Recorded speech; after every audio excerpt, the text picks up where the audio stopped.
사도행전 23장 1절로 5절 우리 화면을 보면서 합독하도록 하겠습니다. 바울이 공회를 주목하여 이르되, 여러분 형제들아, 오늘까지 나는 범사의 양심을 따라 하나님을 섬겼노라 하거늘, 대제사장 아나니아가 바울 곁에 서 있는 사람들에게 그 입을 치라 명하니, 바울이 이르되 회치란다며 하나님이 너를 치시리로다. 내가 나를 율법대로 심판한다고 앉아서 율법을 어기고 나를 치라 하느냐 하니, 곁에 쓴 사람들이 말하되 하나님의 대제사장을 내가 욕하느냐? 바울이 이르되 형제들아, 나는 그가 대제사장인 줄 알지 못하였노라. 기록하였으되 너희의 백성의 관리를 비방하지 말라 하였느니라 하더라. 아멘. 오늘 본문인 사도행전 23장의 말씀을 보면은 사도 바울이 산헤드린 공회 앞에서, 우리로 말하면은 국회 앞에서 끌려가서 신문을 받는 장면입니다.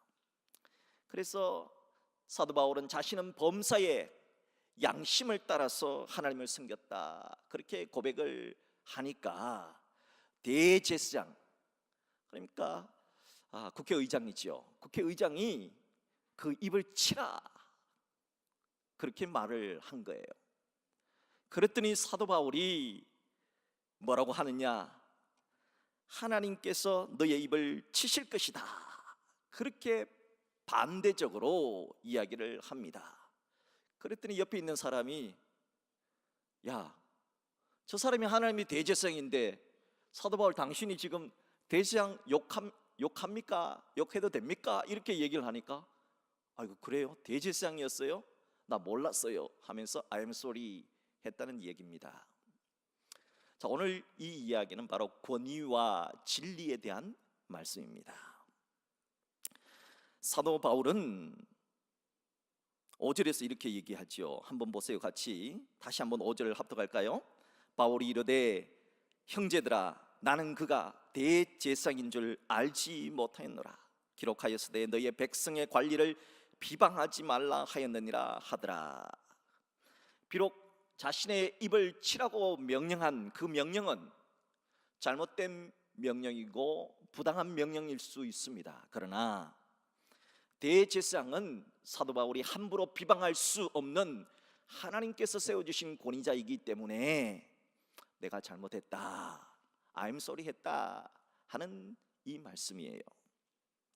사도 바울은 권위자에 대해서는 분명했습니다.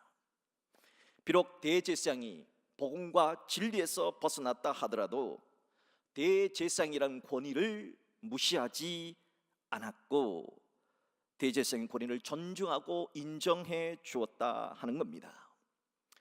우리가 다 아는 다윗의 이야기가 있죠. 다윗의 이야기. 다윗의 장이었던 사울 왕이 다윗이 너무 승승장구하게 되니까 다윗을 시기하고 질투하게 됩니다. 그러니까 사울 왕을 이어서 왕이 될 사람은 누구냐? 요나단 왕자인데 이 요나단 왕자보다 다윗이 훨씬 더 뛰어나요. 요나단은 아들이고 다윗은 사위입니다. 여러분, 아버지의 마음은 아들한테 물려주고 싶지 사위한테 왕의 자리를 물려주고 싶지 않아요. 이게 사울 왕의 마음이었습니다. 여러분이 아들이 있고 여러분이 사위가 있다면 어떤 마음이 들겠습니까? 사울 왕은 보니까 아무래도 요나단이 수준이 떨어져. 아들보다 사위가 더 실력이 있어요. 백성들이 아들보다 사위를 더 존중해요. 야, 이거 안 되겠다. 근데 저놈의 사위를 어떻게 제거를 해야지 요나단이 왕위를 차지할 수 있을 텐데, 이 미련 곰탱이 같은 요나단은 그 다윗이 좋다고 또 저그들끼리 이렇게 친하게 지내고 있으니까 속이 타는 거예요. 그게 사울왕의 마음이었습니다. 결국은 사울왕이 다윗을 죽여야 되겠다. 저놈 죽이지 않으면 요나단은 물 건너갔다 생각을 하고 다윗을 죽이고자 합니다. 다윗을 죽이기 위해서 수많은 노력을 합니다. 다윗이 두려워서 도망을 칩니다. 광야로 도망을 치면서 다윗이 동굴에 숨어 있었는데 다윗을 따르던 한 400명의 사람들이 있었습니다. 그들과 함께 엔게디 광야에서 이렇게 숨어서 지내고 있는데 사울 왕이 아주 우리로 말하면 특공대, 뭐 UDT나 뭐 이런 아주 백골부대, 수색대 이런 사람들을 차출해 가지고 한 3,000명을 이끌고 쫙 오는 거예요. 그런데 사울 왕이 뒤가 급했어요. 성경은 뒤를 가리고자 동굴에 들어갔다. 뒤를 가린다는 말이 뭡니까? 예? 발을 가린다는 뭡니까? 예? 대변이 급한 거예요. 용변이 급한 거예요. 그걸 발을 가린다. 왜 그러냐면은 여러분, 우리는 지금 바지를 입는 시대이기 때문에, 옛날에는 다 치마를 입는 시대이기 때문에 용변을 보면 앉아서 용변을 보면은 치마가 발을 가리죠. 그래서 용변 본다는 뜻을 발을 가린다라고 그렇게 성경은 기록하고 있어요. 발을 가리러 떡 들어갔는데 거기 힘을 주고 있는데 누가 있어요? 뒤에 다윗이 몰래 숨어 있거든요. 다윗의 부하들이 말합니다. 이때라. 무슨 때입니까? 죽여야 됩니다. 지금 죽이면 당신이 왕이 될 수 있습니다. 죽이십시오. 다윗이 죽이지 않습니다. 사울 왕이 용변을 다 하고 오 시원하다 하고 바깥에 떡 나가서 있는데 다윗이 그것을 보면서 뒤에서 멀리 떨어져서 얘기합니다. 내 아버지 장인어른이지요. 우리처럼 이 한자문화에서는 장인어른 뭐 이렇게 말하지만은 아마 그 나라는 친정이든 뭐 하여튼 시댁이든 간에 전부 다 뭐예요? 아버지입니다. 아버지, 그러니까 뒤를 돌아보면 다윗입니다. 아버지, 내가 아버지가 용변 볼 때 뒤에서 있었습니다. 사울 왕이 깜짝 놀랍니다. 내가 아버지를 죽일 수 있었지만은, 죽이라고 말했지만은 나는 아버지를 죽일 수 없습니다. 아버지는 하나님이 세워주신 권위자이기 때문에 나는 아버지를 죽일 수 없습니다. 아버지, 그러니까 나를 의심하지 마시고 내가 아버지를 죽여서 그 자리를 차지하겠다고 아버지 그렇게 말씀하지 마시고 아버지, 나를 죽이려고 하는 행위를 멈추어 주십시오. 그러면서 큰 절을 올립니다. 사울 왕은 아들아, 내 아들아, 너는 나보다 낫구나 하면서 돌아가게 되지요. 여러분, 이것이 권위자에 대한 다윗의 태도였습니다. 결국은 하나님께서는 권위자에 대한 이런 다윗의 태도를 소중히 여겨서 하나님 마음에 합한 사람으로 사울 왕을 뒤이어서 위대한 이스라엘의 왕이 되게 하는 것입니다. 사도 바울은 바로 이러한 권위에 대한 태도는 모두 다 성경은 권위에 대한 태도는 다 다윗과 같은 태도를 취했습니다. 사도 바울도 마찬가지입니다. 대제사장이지. 그분이 대제사장이기 때문에 그분이 잘못했다 할지라도 대제사장은 하나님이 세워주신 대제사장이라는 권위를 인정해 주었다는 겁니다. 그러나 다윗은 권위에 대해서는 분명하지만 진리에 대해서는 아닌 것은 아니라고 말했던 것입니다. 갈라디아서 1장 10절 말씀을 한번 같이 읽겠습니다. 갈라디아서 1장 10절 시작. 이제 내가 사람들에게 좋게 하랴 하나님께 좋게 하랴 사람들에게 기쁨을 구하랴 내가 지금까지 사람들의 기쁨을 구하였다면 그리스도의 종이 아니니라. 사도 바울은 그것이 문화적인 내용이나 환경적인 내용이라면 얼마든지 타협을 했습니다. 그러나 그것이 진리의 내용이라면은 그 어떤 경우에도 타협하지 않았습니다. 사도 바울이 수많은 고난과 박해를 당하고 순교당했던 이유는 예수 그리스도의 십자가와 부활이라는 그 복음의 진리를 끝까지 놓치지 않았기 때문입니다. 이런 면에서 사도 바울은 권위는 권위대로 존중하고 진리는 진리대로 붙들었던 권위와 진리, 이 두 가지는 놓칠 수 없는 소중한 것임을 나타내었던 것입니다. 우리들이 살아가면서 때론 타협해야 될 때가 있습니다. 어떤 것을 타협할 수 있습니까? 문화적인 것은 타협해도 괜찮습니다. 여러분, 짬뽕파와 짜장면파가 있습니다. 자, 여기 짜장면파라고 생각하시고 여기는 짬뽕파입니다. 자, 짬뽕파가 옳습니까? 짜장면파가 옳습니까? 짜장면을 먹든 짬뽕을 먹든 우동을 먹든 울면을 먹든 볶음밥을 먹든 그건 진리가 아닙니다. 이런 건 타협해도 괜찮습니다. 그래서 이쪽에는 짜장면, 이쪽에는 짬뽕. 그래서 나오는 것이 뭐예요? 중간에 딱 잘라서 짜장면. 그런 거 보셨어요? 너무 신기하더라고요. 이거 반은 짬뽕, 반은 짜장면. 예, 짜장면 괜찮습니다. 그런 것은 타협해도 괜찮습니다. 그러나 절대 목에 칼이 들어와도 타협해도 안 되는 것이 있습니다. 그게 뭡니까? 오직 예수 그리스도 이외에는 다른 이름으로 구원받을 수 없다는 복음의 진리는 목에 칼이 들어와도 타협해서는 안 됩니다.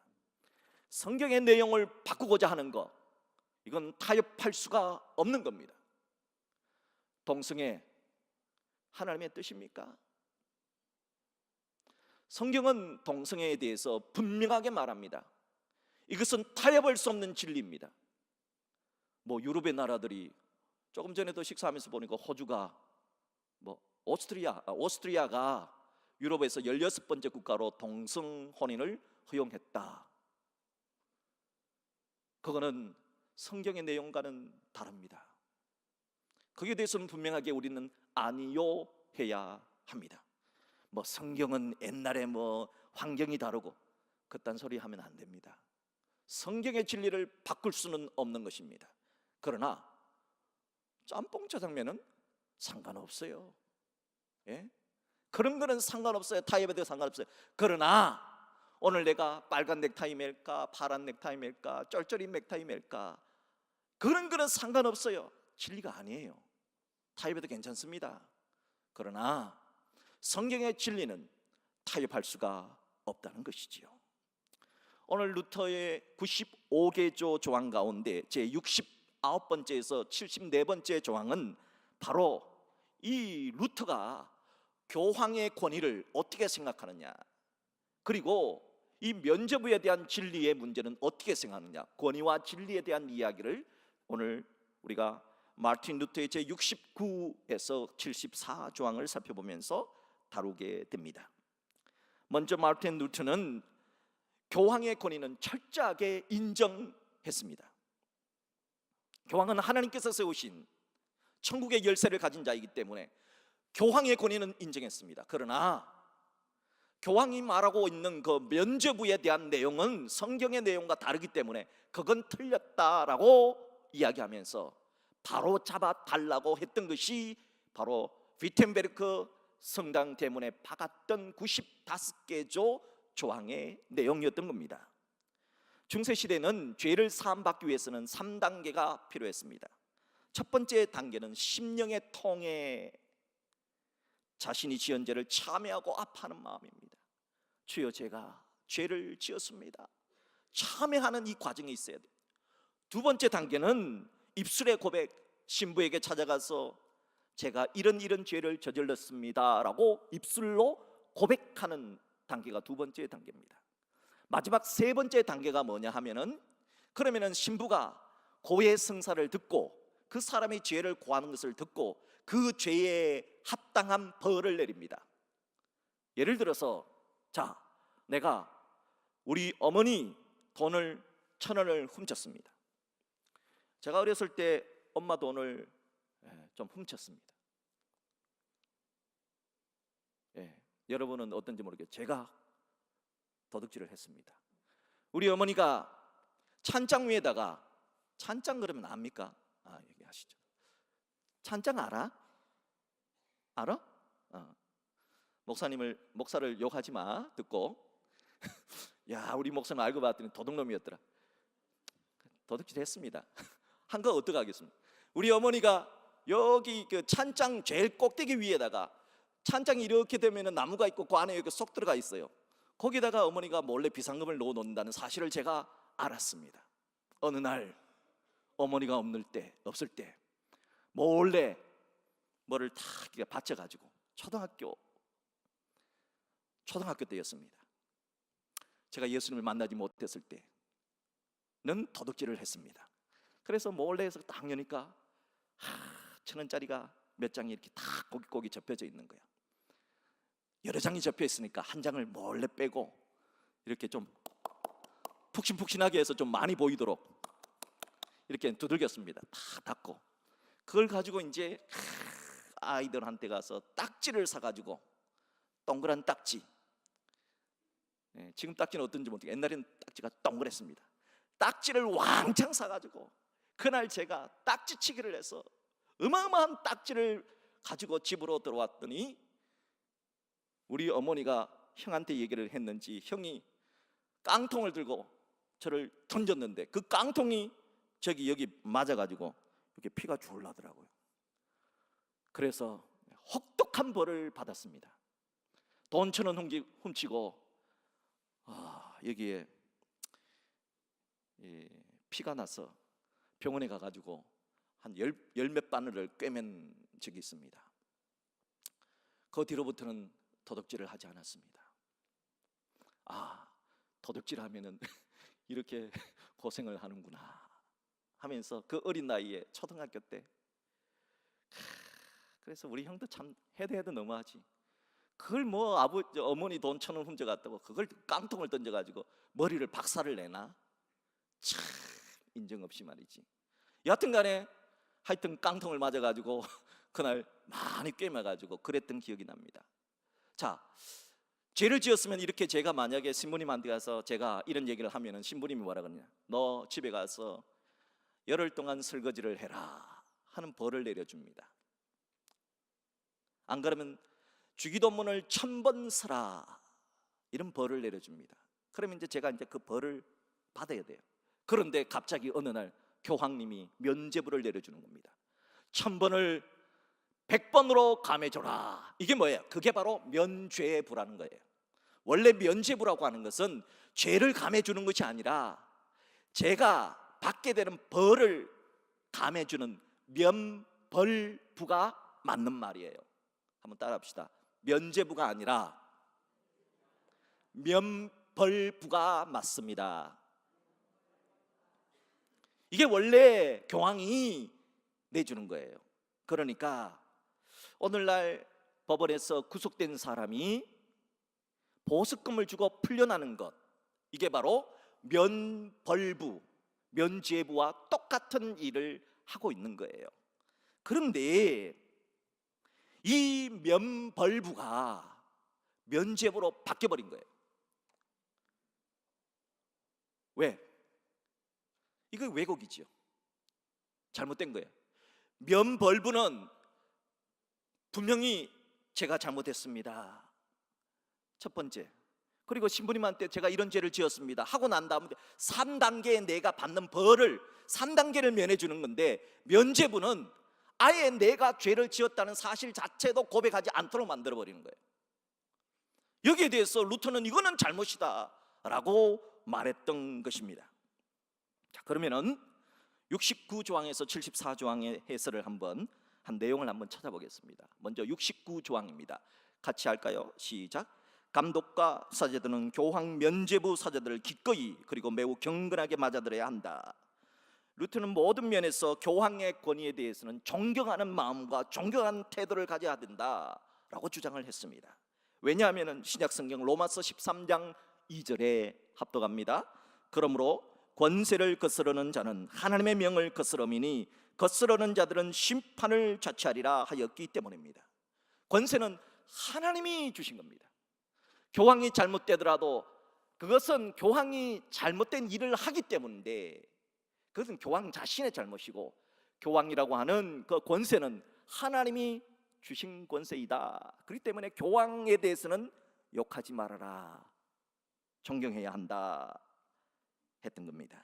이런 면에서 루터는 감독과 사도들이 교황, 그리고 교황이 면죄부 사절들을 보내면은 매우 존경하는 마음으로 영접해야 한다 하는 것을 주장했습니다. 제 70조항 같이 할까요? 하지만 그들은 이 사절들이 교황으로부터 위임받은 것 대신에 자신들의 생각을 설교하지 않도록 보다 더 촉각을 곤두세워야 한다. 면죄부라고 하는 것은 아까 말했듯이 죄를 사하는 1단계, 2단계, 제3단계에서 벌을 대신해 주는 거예요. 그러니까 보석금은 그 죄 자체를 없애는 게 아니고 감옥 안에 구치소에 있는 거를 집에서 있도록 하면서 법원에 왔다 갔다 하면서 재판을 받도록 하는 거지, 보석금 자체가 그 사람의 죄를 없애버리는 것은 아니거든요. 그런데 면죄부를 사면은 그 사람의 죄 자체가 없어진다고 거짓말을 하는 것은 잘못이다 이거예요. 그렇게 설교하는 자들에 대해서는 교황이 경고해야 된다 했던 것이죠. 제 71조항 시작. 교황의 면죄부에 관한 진리를 거스르는 이는 파문되어야 된다.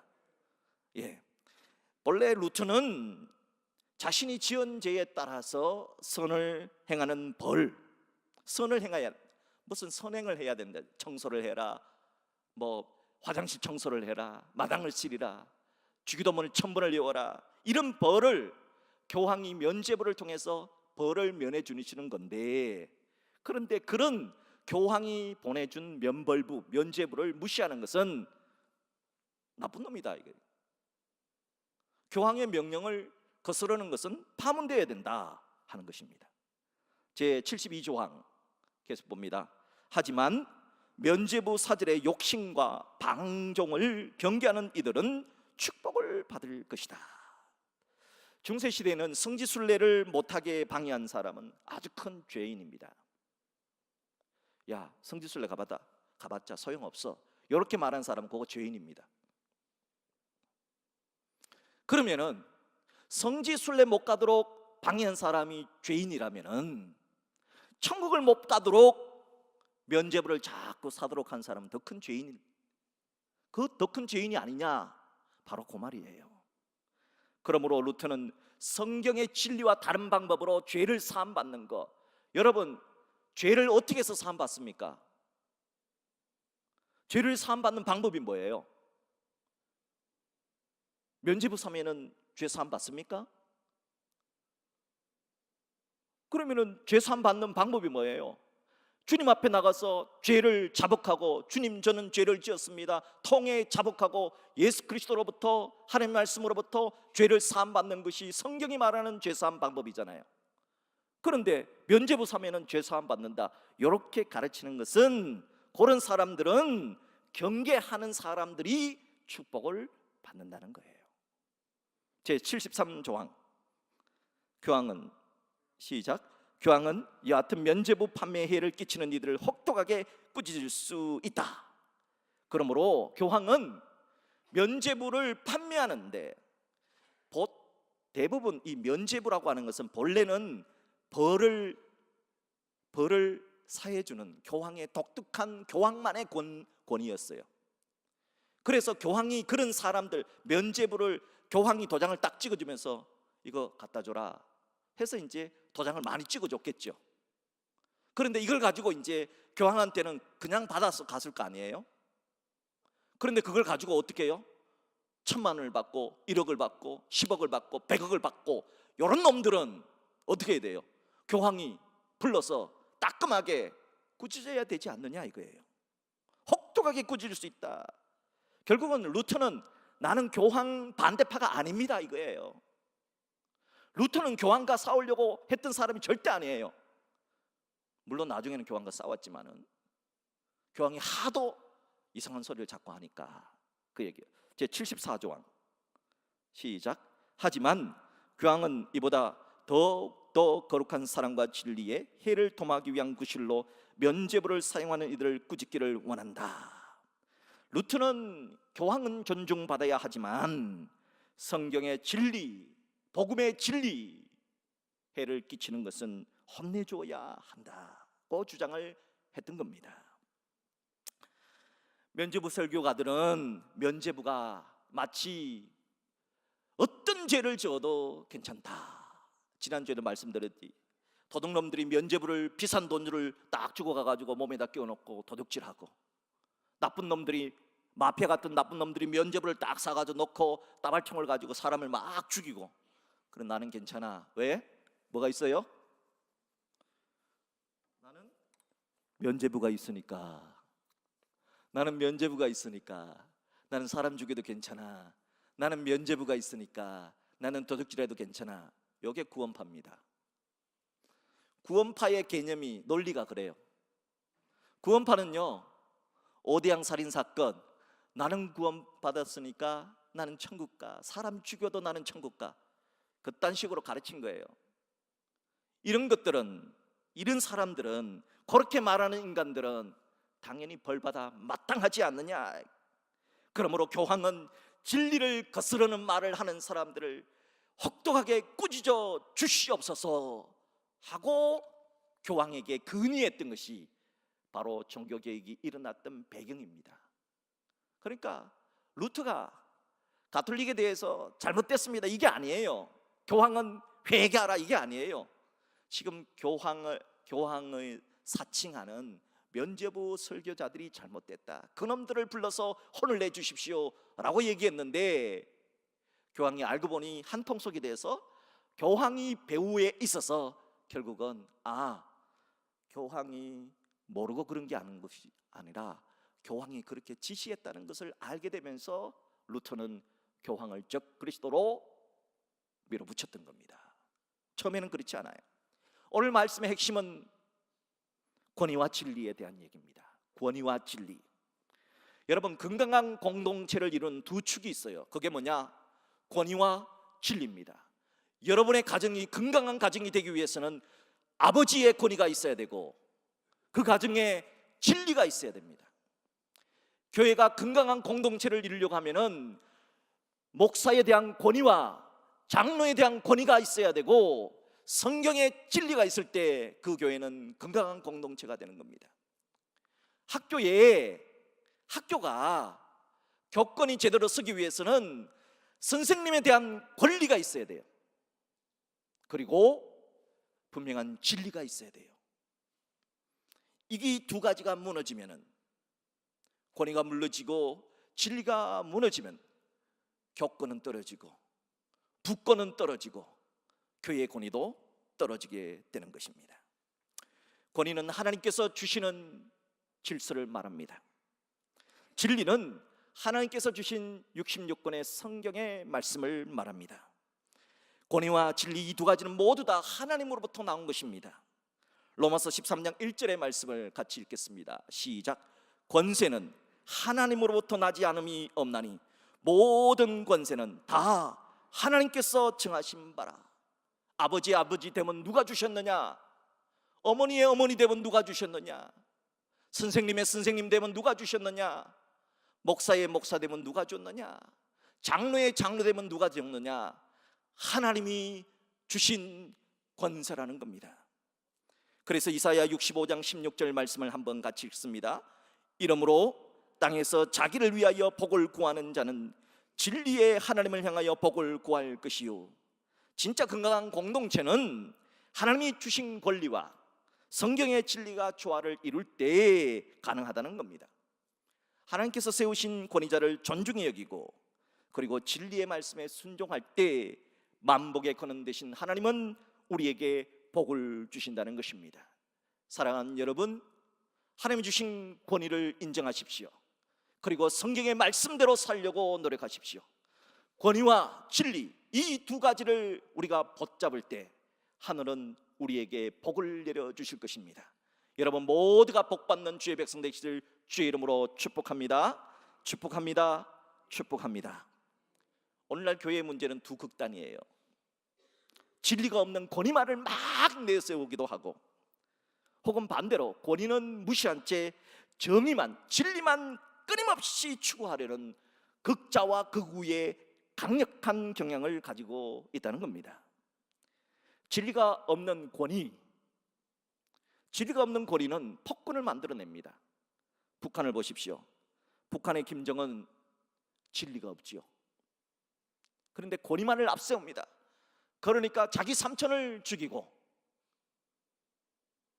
자기 형을 죽이고, 그 무서워서, 자기 부인인들 무서워서 같이 살겠습니까? 저 인간이 언제 죽일지. 뭐 내들 자기보다 조금 한 발 앞서 나갔다고 해서 죽이고, 아니 어린 놈이, 아주 기대기도 새파는 놈이 말이죠. 참 세상에, 아니 자기보다 한 발 앞서 나갔다고 해서 기분 나쁘다고 죽이고, 맞담배 했다고 죽이고, 어디서 참 이런, 그죠? 보세요. 진리가 없는 고리말을 주장하면 폭군이 되는 겁니다. 옛날에 네로 황제가 AD 60년경에 자기 시상이 떠오르지를 않는다 그래가지고, 시상이 떠오르지 않는다 그래서 로마에 불을 질러요. 세상에 미친놈이, 그런 미친놈이 있습니까? 예? 그리고 로마시에 불을 질러놓고 나중에 누가 이거 불을 질렀다고 해야 되는데 지가 불로 질렀다고 하면 안 되잖아요. 그래서 만만한 게 누구예요? 아, 이거 크리스찬 가운데 사도 바울을, 야, 저 크리스찬 사도 바울이 그랬다, 베드로가 그랬다 해가지고 목을 자르고 십자가를 거꾸로 치고 죽게 했던 겁니다. 이런, 그러니까 검은 고양이 네로, 그래서 우리가 웃기는 말로 검은 고양이 네로 만들었다 그러잖아요. 예, 굉장히 썰렁한 농담이라서 여하튼간에 하여튼 말도 안 되는 폭군이 탄생하게 된 거죠. 반대로 권위가 없는 진리는 창세기 1장 2절의 말씀처럼 땅이 혼돈하고 공허하고 흑암이 깊음 위에 있는 것처럼 자기 생각에 옳은 대로 행하는 사사시대가 된다는 겁니다. 따라서 권위와 진리는 조화를 이루어야 됩니다. 영어 표현 가운데 이런 표현이 있습니다. 아주 이거 좋은 팁인데 한번 들어보세요. 목욕물을 버리면서도 아이도 함께 버리지 마라. 한번 따라할까요? 목욕물을 버리면서 아이도 함께 버리지 마라 하는 영어 속담이 있어요. 이게 뭐냐? 정의와 진리의 이름으로 거짓과 불의와 대항할 때에 하나님이 주신 권위마저 버리지는 말아야 한다 하는 뜻입니다. 저는 어제 대광고등학교 사건의 재판을 받았던 고등법원 부장판사를 역임한 변호사 한 분을 만났습니다. 대광고등학교 사건은 우리가 잘 알듯이 대광고등학교는 미션스쿨입니다. 그런데 이 미션스쿨에 예수를 믿지 않는 아이가 대광고등학교에 들어왔어요. 강의석이라고 하는 아이입니다. 그 아이가 뺑뺑이 돌려서 배치가 되다 보니까 크리스찬이 아닌 강의석 군이 예배를 드려야 되고 성경 공부를 해야 되고 여름에 겨울에 수련회를 가야 되니까 이거는 종교의 자유를 침해한 것이다. 나는 예배 드리고 싶지 않다. 나는 성경 공부하고 싶지 않다. 그렇게 해서 학교를 상대로 소송을 걸었습니다. 학교를 상대로 해서 손해배상 처분을 신청한 재판 사건입니다. 1심에서는 피고의 손을 들어줬습니다. 그래서 1,500만 원을 강의석 군에게 지급 판결하라. 그런데 제가 어제 만났던 고등법원 부장 판사님은 이거는 크리스천 스쿨인데 충분히 그럴 수 있다 하면서 기각을 했습니다. 그런데 대법원에 올라가서 이걸 가지고 엄청나게 다투었는데 결국은 5대4로 대법원 판사에서는 5대4로 결국은 강의석 군의 소원을 들어준 겁니다. 그래서 대광고등학교가 다시 그 강의석 군에게 돈을 배상해야 되는 이런 일이 일어난 것이죠. 이 대광고등학교 사건 뒤에 이 이제 그 고등법원 부장 판사를 하신 이 곽 변호사님을 만났더니 대광고등학교 사건 뒤에 종자연이라고 하는 악한 영적인 세력이 있었다 하는 것을 이제 그 판사님이 알게 되면서 지금 교회가 계속해서 욕을 먹고 교회 리더십인 목사와 장로들이 지탄의 대상이 되는 것에는 악한 영의 세력이 있다 하는 것을 자기는 판사 생활을 하면서 엄청나게 느꼈다는 겁니다. 본인이 교회의 장로로서 또 고등법원의 판사로서 있으면서 교회에 관계되는 이 케이스, 판결 케이스를 다 조목조목 다 살펴봤다는 거예요. 구체적으로 악한 영의 세력은 어떻게 해서 교회를 욕보이려 할까? 두 가지라는 거예요. 한 가지는 교회에 관련된 사건들은 거의 대부분 이렇다는 거예요. 악한 영들이 중점을 일으켜서 교회 분열을 일으켜서 목사가 장로를, 장로가 목사를 서로 권위를 손상시키도록 해서 법원에 오게 되는 케이스가 거의 99%였다 하는 것을 말해주더라고요. 그래서 제가 이렇게 물었습니다. 변호사님 생각에 어떻게 하면 그러면 악한 영이 교회를 건들지 못할까요? 그랬더니 그분이 저한테 한기총회 임시회장을 하면서 자기가 느꼈던 이야기를 두 가지를 저한테 들려줬어요. 첫째, 목사님은 설교 강단에서 총선이나 대선 때 목사님이 지지하는 특정 후보자를 지지하는 듯한 말씀은 절대 하지 마십시오. 그것이 발단이 돼서 분열되는 경우로 법원에 오는 경우가 많습니다. 그래서 교회 강단에서 정치적인 색깔의 말을 하지 말라는 겁니다. 그거는 걸면은 걸린다는 거예요. 두 번째, 목사님, 장로님들은 회의법을 다시 공부했으면 좋겠습니다 그러더라고요. 회의를 잘 못한다는 거예요. 당에는 아마 이 세상의 회의 가운데 가장 합리적인 회의를 하는 기관이 교회 당회라는 거예요. 당회 의장인 목사는 중립적인 사회자라는 거예요. 그래서 어떤 안건에 대해서 반대 의견이 있을 때 될 수 있는 목사님은 목사님의 의견을 말하면 안 된다는 거예요. 반드시 어떤 장로님들이 이렇게 묻는다는 거예요. 이게 이제 대립될 때 목사님 생각에는 어떻습니까? 이렇게 묻는다는 거예요. 그때 목사님이 그 얘기를 하면은 반대하는 장로님이 그거를 마음속에 깊이 새겨놨다가 목사님은 나하고는 반대야 해가지고 언젠가는 걸어가지고 결국은 분열의 영이 분열을 일으켜서 법원으로 오는 경우가 있습니다. 이 두 가지를 조심하면 됩니다. 저한테 그런 얘기하면서 어제 예 그렇군요 하면서 그렇게 했다는 거예요.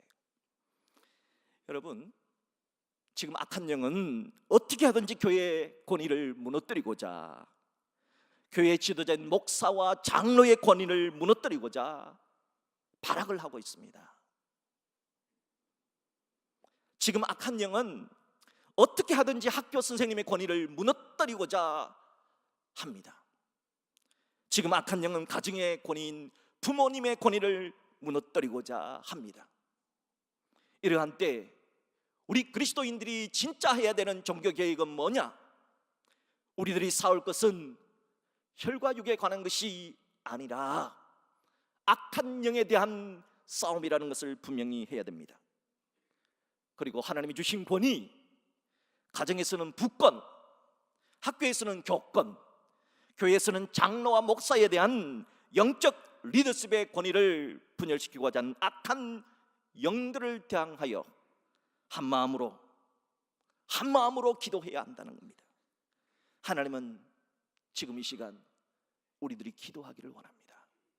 한 마음으로 기도하기를 원합니다. 한 마음으로 예배드리기를 원합니다. 한 마음으로 성경의 진리를 향하여서 나아가기를 원합니다. 그럴 때 우리가 하나님 주신 권위를 존중하고, 여러분, 성경은 말합니다. 하나님 주신 권위를 존중하라고.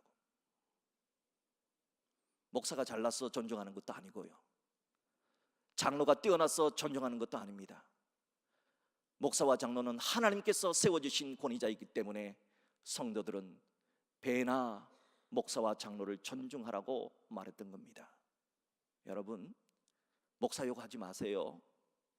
목사가 잘못해도 목사 욕하지 마세요. 여러분, 장로 욕하지 마세요. 장로가 잘못해도 장로 욕하지 마세요. 하나님이 세우신 종들입니다. 하나님이 잘못하면 하나님이 손보십니다. 사울왕을 대했던 다윗을 생각해 보십시오. 하나님의 종은 하나님이 손보십니다. 하나님이 주신 권위를 인정하십시오. 그리고 성경 말씀에 따라서 말씀이 말씀될 수 있도록 그렇게 살아낼 때 하나님은 우리에게 복을 대해 주실 줄 믿습니다. 우리에게 주신 권위, 하나님이 주신 권위를 인정하고 하나님께서 주신 성경의 진리를 붙들고 살아내므로 악한 영에 대하 승리하는 우리 모두가 되기를 주님의 이름으로 축복합니다.